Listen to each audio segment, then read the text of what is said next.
오늘은 감독의 직분에 관한 설명을 하고 있습니다.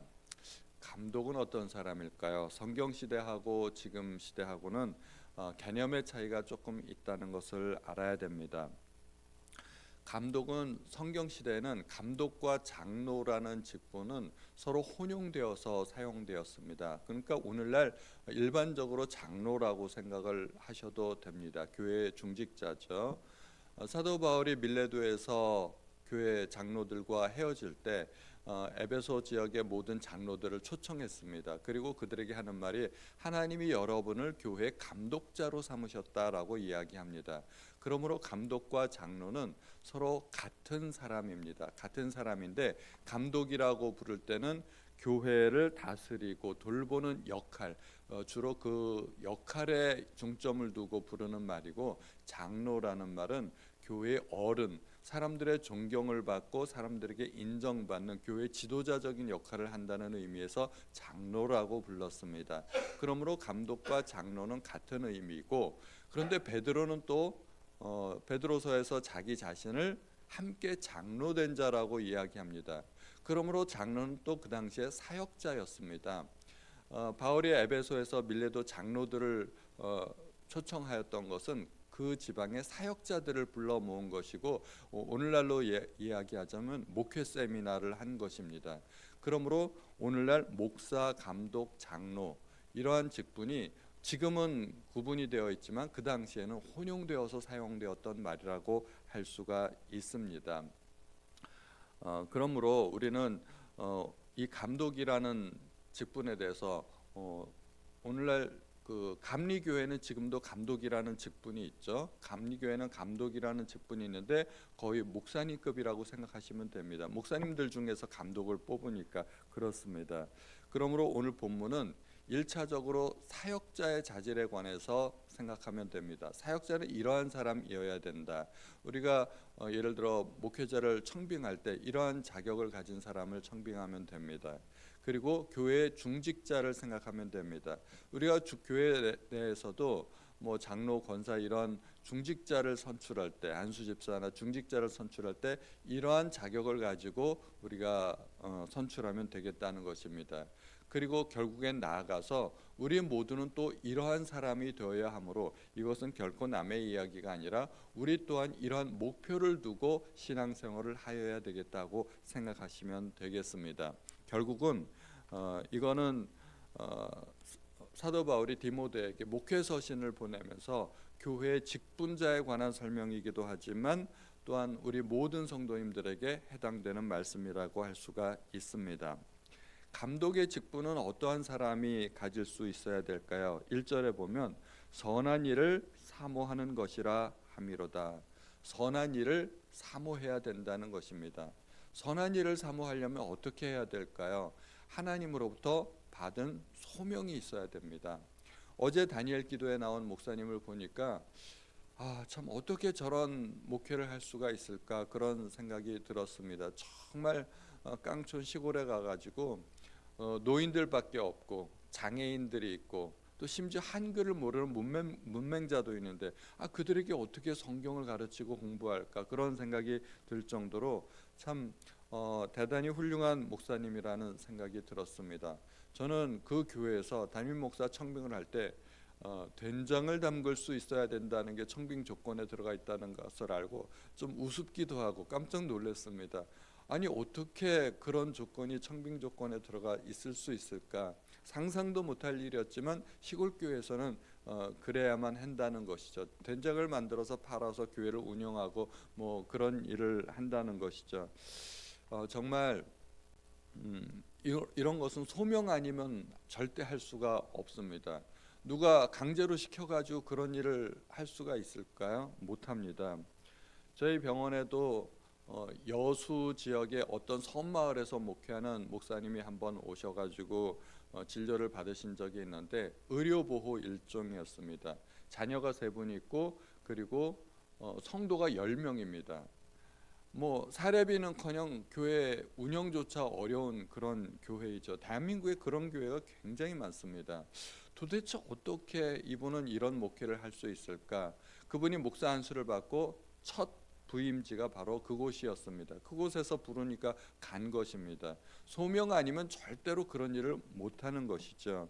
그래서 하나님께서 주신 그 소명 때문에 가는 것이고, 하나님께서는 강제로 등 떠밀어서 일하시는 법은 별로 없습니다. 빌립보서에 보면 하나님께서 너희로 소원을 두고 역사하신다는 말씀이 있습니다. 소명을 받으면 그것이 소원이 되는 것이죠. 그래서 선한 일을 사모하는 사람들이 일을 맡게 됩니다. 그런데 오늘날은 가만히 보니까 선한 일을 사모하는 것이 아니라 직분을 사모하는 경우가 많습니다. 교회에서 장로 선출할 때 대개 투표하지 않습니까? 투표를 하다 보면 떨어지는 경우가 있어요. 안타깝지만 떨어지는 경우가 있어요. 그러면은 그게 교회에 큰 문제가 됩니다. 개인적으로도 문제가 되고 교회적으로도 문제가 되고 시험에 듭니다. 그 교회 다니질 못하는 거죠. 내가 성도들한테 인정을 못 받는데 뭐 어떻게 이 교회 다니겠나 해서 교회를 떠나는 경우가 종종 있습니다. 그런 이야기를 듣게 됩니다.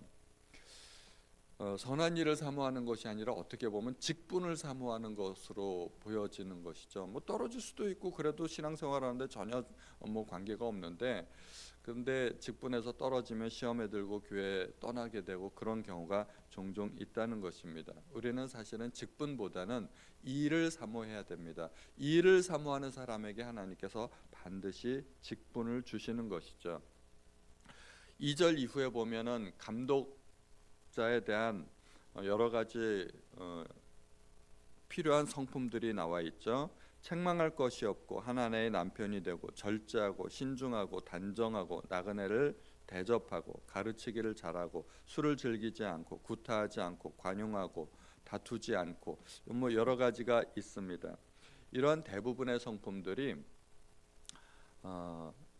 감독자, 중직자에게 필요하다는 것인데, 대개 보면 다 인격적인 것들입니다. 은사에 관련된 것들은 오직 딱 하나밖에 없는데 그 가르치기를 잘 한다는 것입니다. 그러므로 목회자에게 필요한 은사라고 본다면은 한 가지 은사가 필요한데 가르치기를 잘 하는 것. 가르치는 은사가 있어야 또 사역자가 될 수 있다는 것입니다.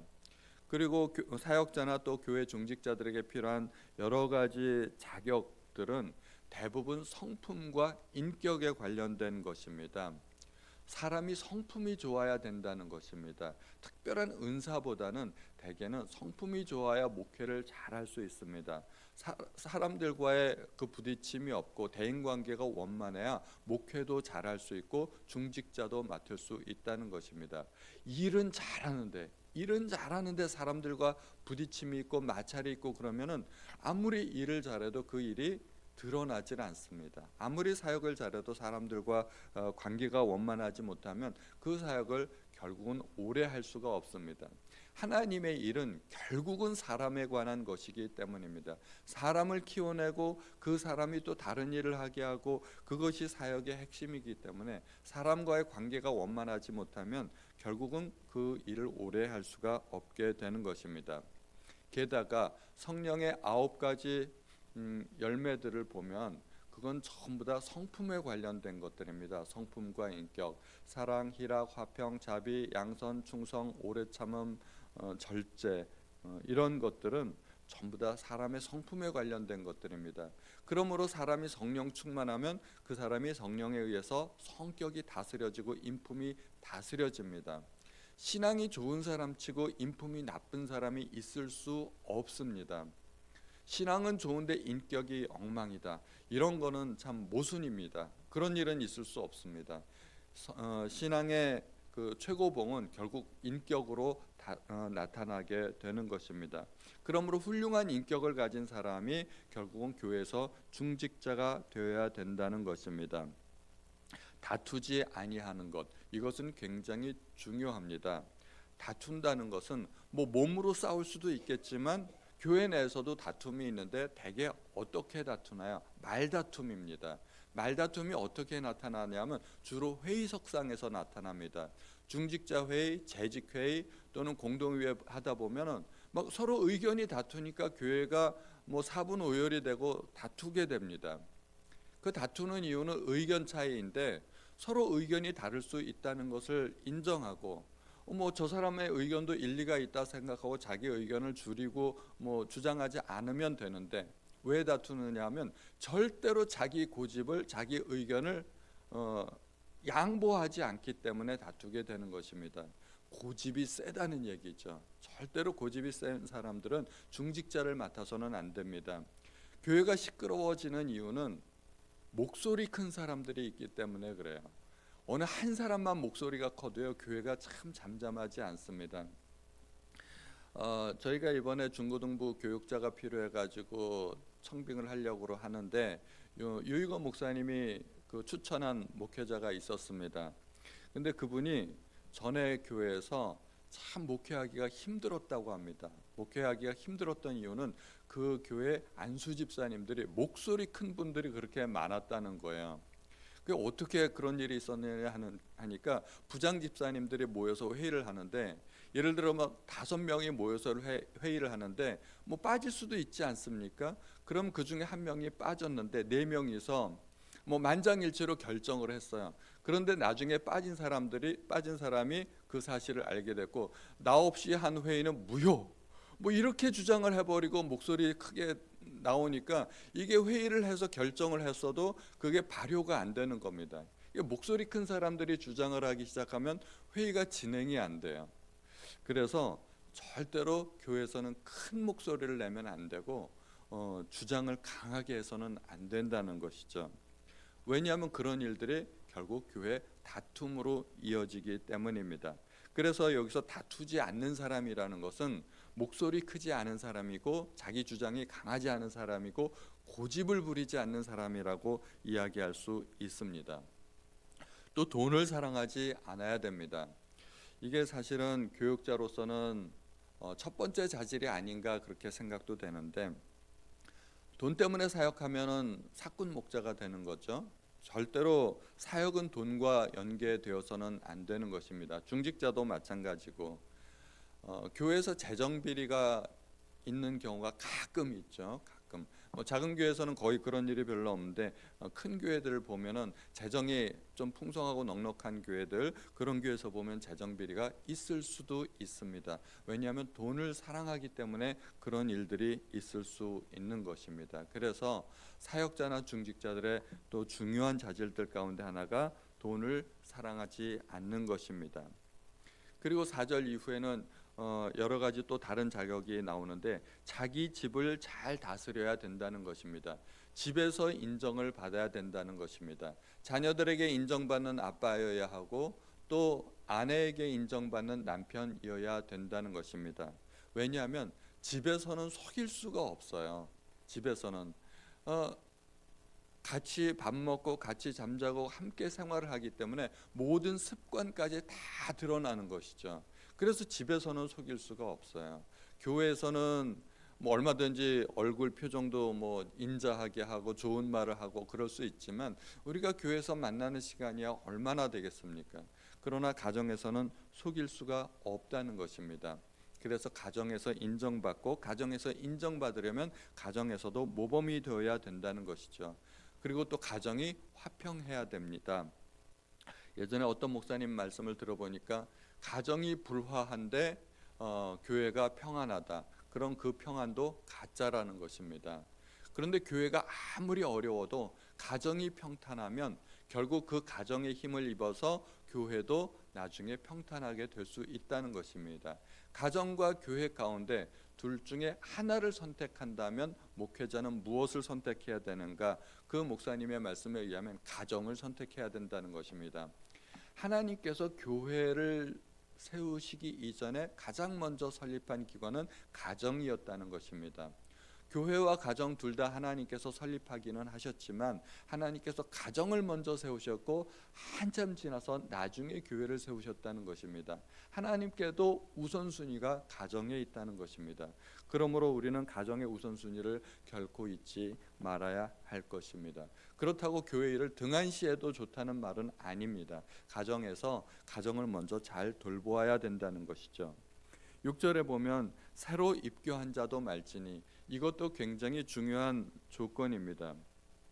우리가 교회에서 종종 헷갈리는 것 가운데 하나가 사회에서 높은 직분을 가진 사람, 사회에서 전문적인 직분을 가진 사람이 교회에서도 인정되는 경우가 종종 있을 수 있습니다.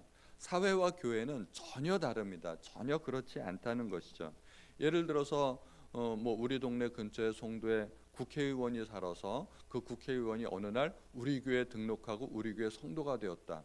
그냥 성도일 뿐입니다. 성도일 뿐이죠. 그분이 우리 교회 와서 국회의원이라고 해서 또는 시장이나 또는 구청장이라고 해서 우리 교회 들어온 지 몇 달 만에 갑자기 중직자가 되고 무슨 한 기관을 맡게 되고 이런 일이 있어서는 안 된다는 것이죠. 사회에서 중직을 맡는다고 해서 그분이 갑자기 교회에 들어와서 교회에서도 중직을 맡게 되는 것은 그것은 합당하지 않다는 것입니다. 또한 외인에게서도 선한 증거를 얻은 자라야 한다고 합니다. 외인, 바깥에서 세상에서도 인정받는 사람이 교회에서도 인정받아야 된다는 것이죠. 가끔 또 그런 경우가 있죠. 교회에서는 굉장히 사람들에게 인정받고 칭찬받는데 그런 분들이 직장 생활하면서 사회에 나가서 부장님인데 부하 직원들에게는 인정받지 못하는 부장님, 사장님, 이런 경우는 또 곤란하다는 것이죠. 사회에서도 인정받아야 된다는 것이죠. 교회에서는 인정받는데 사회에서 인정받지 못하는 것은 그가 어쩌면 이중인격을 가지고 있기 때문일 수도 있다는 것입니다. 사람이 직장에서 또는 사회에서 어떤 인정을 받고 있는지 우리는 잘 알지 못해요. 그분이 사회에서 생활하는 것을 우리가 다 알 수 없기 때문에. 그러나 우리가 할 수만 있다면 그런 증거까지도 우리가 교회 중직자를 선출할 때 그런 것까지도 채택하여야 된다는 것입니다. 그리고 이것은 비단 중직자의 이야기뿐만 아니라 또 교육자의 이야기일 뿐만 아니라 우리 모두가 이러한 삶을 우리 삶의 목표로 두고 신앙생활을 해야 되겠다는 것입니다. 하나님은 모든 사람을 일꾼으로 부르셨습니다. 우리 또한 일꾼입니다.